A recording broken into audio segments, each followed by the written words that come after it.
नमस्कार, स्वागत है आप सभी का एनएफ न्यूज पर। मैं हूं आपके साथ रोहित।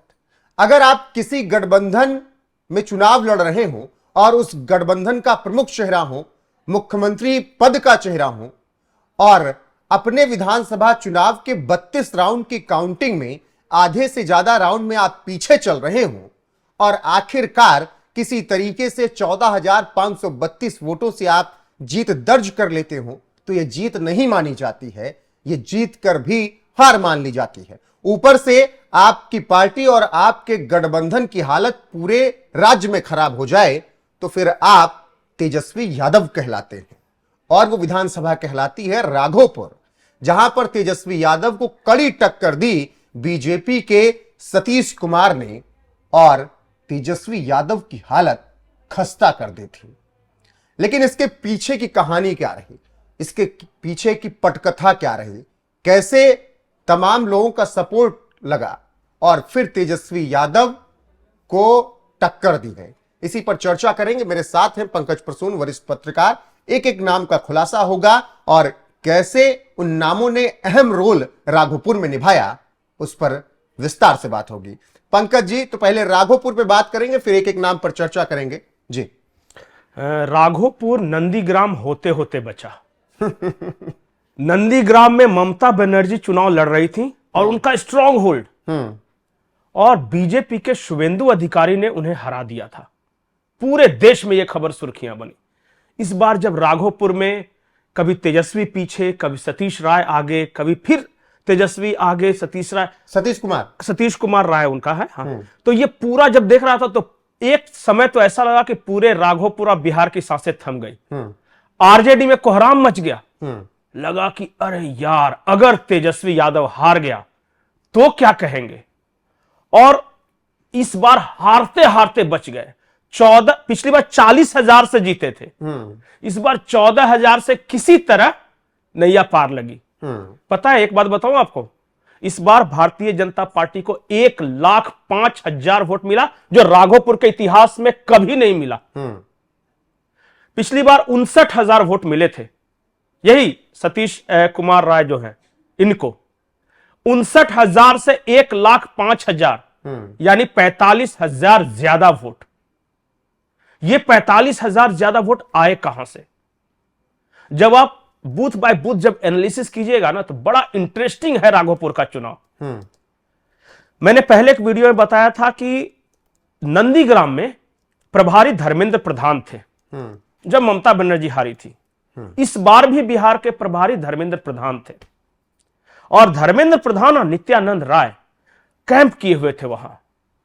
और जब सारे बूथ का वो रिपोर्ट मांग रहे थे तो एक कमी नजर आ रही थी वहां पे। उन लोगों को बताया गया कि सर, पिछली बार चिराग पासवान की पार्टी का एक कैंडिडेट है जिसका नाम है राकेश रोशन, वो 25,000 वोट लेके आया है। लेकिन सर, उस 25,000 वोट को मत देखिए, ये देखिए कि अगर वो हमारी तरफ आता है तो 25 नहीं 35,000 वोट हमारी तरफ शिफ्ट होंगे। और फिर ठीक चुनाव के पहले राकेश रोशन से संपर्क किया गया। नित्यानंद राय, दिलीप जायसवाल, धर्मेंद्र प्रधान खुद मिले और फिर राकेश रोशन से बातचीत हुई। राकेश रोशन बृजनाथी सिंह के बेटे हैं, वही बृजनाथी सिंह जिनको रामविलास पासवान का हनुमान कहा जाता था। जब पूरे बिहार में लालू परिवार की तूती बोलती थी, तो ठीक उन्हीं के राघोपुर में अगर लालू परिवार को कोई चैलेंज करने वाला व्यक्ति था तो वो बृजनाथी सिंह था। और इसलिए रामविलास पासवान उनको हनुमान कहते थे अपना, कि जब भी लंका दहन की बारी आती थी तो बृजनाथी सिंह को याद किया जाता था। बृजनाथी सिंह की हत्या हुई और वो हत्या की एक अलग कहानी है, उस पर नहीं जाएंगे।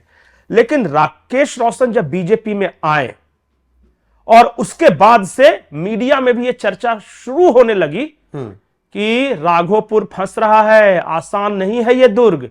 जितना आसानी से कह रहे थे ना कि राघोपुर में लालू परिवार का किसी को भी खड़ा कर दो तो कम से कम 50-60,000 वोट से जीतता है।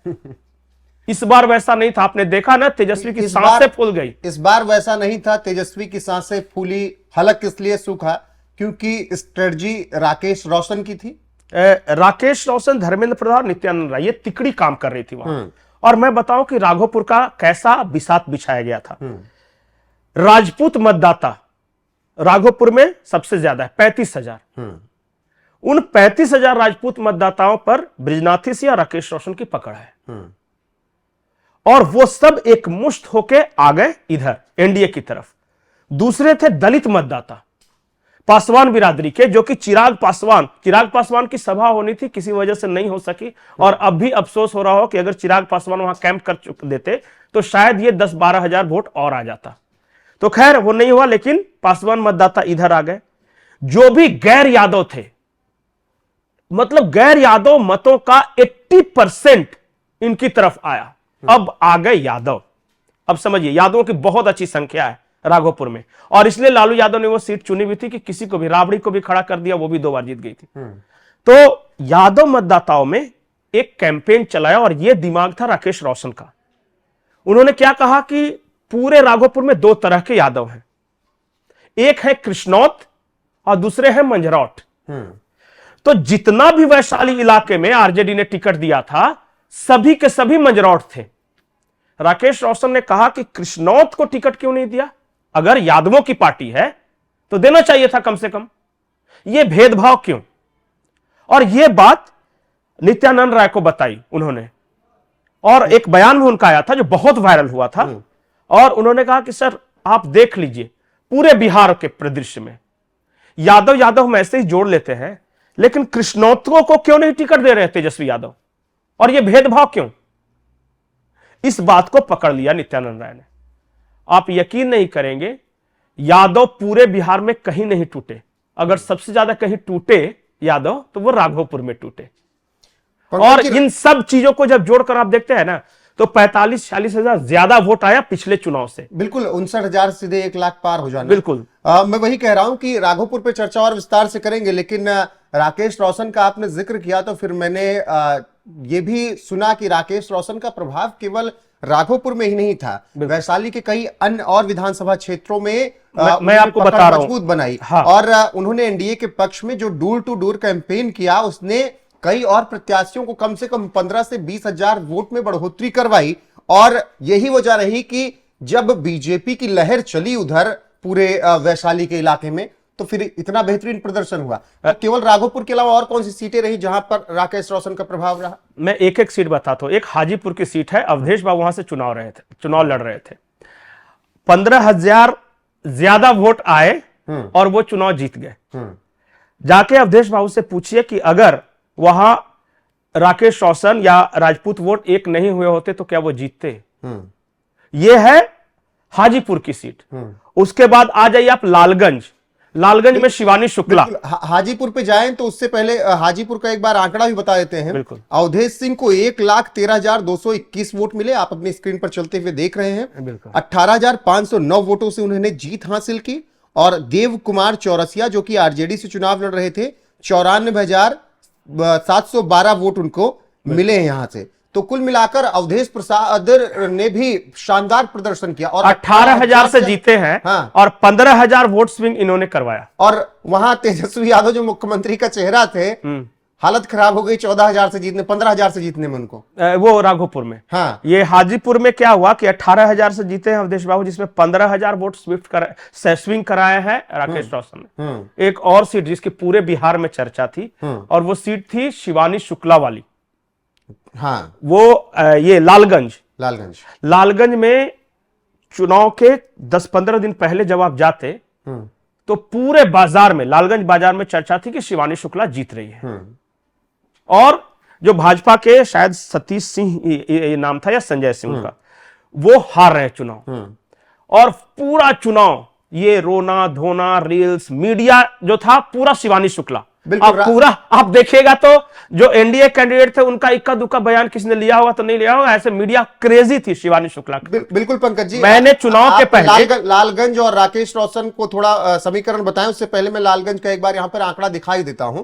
लालगंज जहां पर संजय कुमार सिंह बीजेपी से चुनाव लड़ रहे थे, और संजय कुमार सिंह ने 1,27,650 वोट हासिल किए। और शिवानी शुक्ला जिनका परिवार बाहुबल वाला रहा है, उनको 95,483 वोट मिले। और जीत हार का अंतर सुनिए, 32,167 वोट थे। तो पंकज जी, ये बड़ा आंकड़ा शिवानी शुक्ला और यहां से जब संजय लालगंज सिंह ने में जीत दर्ज की। लालगंज में मैंने एक पोस्ट लिखा, फेसबुक पोस्ट, और ये कहा कि शिवानी शुक्ला हार रही है। अरे भाई साहब, इतना लोगों ने गालियां दी मुझे उस पोस्ट पे, और ये कहा कि तुम तो गद्दार हो, तुम कैसे कह सकते हो, ये करे वो करो।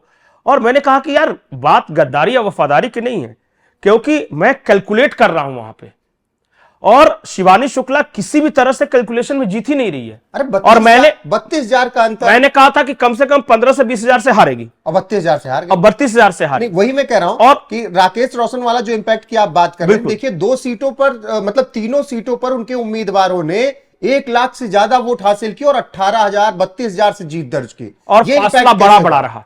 मतलब वही कह रहा हूं, ये इंपैक्ट कैसे पड़ा? ये पूरा जिला जब आप दिखेगा ना वो हाजीपुर वैशाली वाला, तो पूरा एक तरह से क्लीन स्वीप हुआ।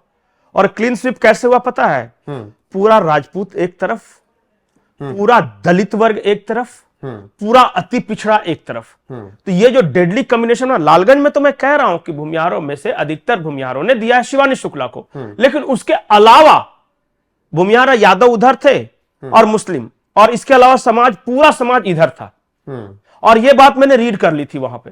और जब आप वोट सब समाज का जोड़ते हैं, और मैं मान के चल रहा था कि 60 से 70% वोटिंग होगी, तो ये साफ साफ जीतते हुए दिख रहे थे। एक और सीट है जिसके बारे में शायद बहुत कम चर्चा हुई, महनार की सीट। अच्छा। वो भी बिल्कुल सटी हुई, इसी जिले की सीट है वो, और वहां पे राकेश रोशन की सबसे महत्वपूर्ण भूमिका रही। मुझे लगता है अगर आपके पास महनार वाला आंकड़ा हो तो वो दिखाइएगा, तो वहां देखिएगा कि अंतिम जो चंद दिन है वहां से फिजा बदलनी शुरू हुई। महनार वो सीट है जहां पे देवेंद्र फडणवीस भी आए थे, जहां पे चिराग पासवान भी आए थे, और जहां पे राकेश रोशन ने राघोपुर के बाद सबसे ज्यादा प्रचार किया था। बिल्कुल पंकज जी, चर्चा बढ़ाएं, लेकिन महनार का उससे पहले यहां पर एक बार आंकड़ा दिखा देते हैं। तो महनार का आंकड़ा यह कहता है कि यहां पर उमेश सिंह कुशवाहा, जो कि जेडीयू से चुनाव लड़ रहे थे, 98,050 वोट हासिल करते हैं। अभी जीत का अंतर सुनिएगा, पहले रविंद्र कुमार सिंह के वोट देख लीजिए, जो कि आरजेडी से चुनाव लड़ रहे थे। 59,492 वोट उनको मिले, और जीत हार का अंतर सुनिए, 38,558 वोट के साथ जीत हुई उमेश सिंह कुशवाहा की, जो एनडीए के प्रत्याशी थे, जेडीयू से चुनाव लड़ रहे थे। पंकज जी, यहां तो आंकड़ा 38 तक पहुंच गया। नहीं, महनार के बारे में इंटरेस्टिंग बात बताऊं। महनार, लालगंज, हाजीपुर, राघोपुर, ये चारों आसपास की सीटें सारी हैं। अब महनार में क्या थे? कुशवाहा कैंडिडेट थे एनडीए की तरफ से, और वहां जो अपोजिशन में थे वो राजपूत। तो ऐसा लग रहा था कि राजपूत है वो आरजेडी की तरफ चले जाएंगे, और जो कुशवाहा है वो इनकी तरफ चले जाएंगे। गए जब ये राकेश रोशन वहां, तो सुनिश्चित किया कि राजपूत वोट, उन्होंने ये सिर्फ एक बात कही कि भाई अगर महनार में राजपूत इधर देगा तो बाकी जगह के जो कुशवाहा है या दूसरी पिछड़ी जातियां नहीं देंगी एनडीए में। तो तुम समझ जाओ कि तुम्हें एक सीट जितानी है जेडीयू को, या अपनी जाति के 3 कैंडिडेट को हराना है। तुम ये फैसला करो। समाज के बीच यही कह रहे थे।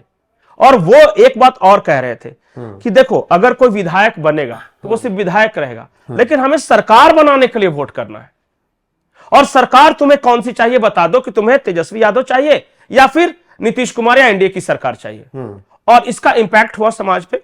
और एक बड़ा तबका, मैं सबके बारे में नहीं बोल रहा हूं, लेकिन एक अच्छा खासा वर्ग जो है राजपूत समाज का, महनार में भी उमेश कुशवाहा की तरफ शिफ्ट हुआ। ये बहुत इंपॉर्टेंट होता है जब लोकल स्तर पे आप जाते हैं ना। और मैं आपको गारंटी के साथ बताता हूं कि जब ये चुनाव खत्म हुआ तो राकेश रोशन को पटना बुलाया गया, और नित्यानंद राय हो या दिलीप जायसवाल हो, उन्होंने साफ साफ कहा कि राकेश, तुमने बहुत मेहनत किया, बहुत कम समय तुम्हें मिला जब बीजेपी में आया उसके बाद, लेकिन तुमने जिस तरह 3-4 सीटों पर यह मेहनत किया, भविष्य में पार्टी तुम्हारे लिए बहुत अच्छा सोच रही है। और फिर वो तस्वीरें भी आई जिसमें दिलीप जायसवाल इनका स्वागत कर रहे हैं ये करके। नहीं तो बताइए कितने ऐसे कार्यकर्ता है जिनको प्रदेश अध्यक्ष बुला के अपने ऑफिस में सॉल वगैरह उड़ा रहे हैं। और यही तो बात है कि पंकज जी, अमित शाह कहते हैं ऐसे कार्यकर्ताओं को वक्त आने दो, हम बड़ा आदमी बनाएंगे। अब देखना होगा कि राकेश रोशन को क्या कुछ इनाम मिलता है।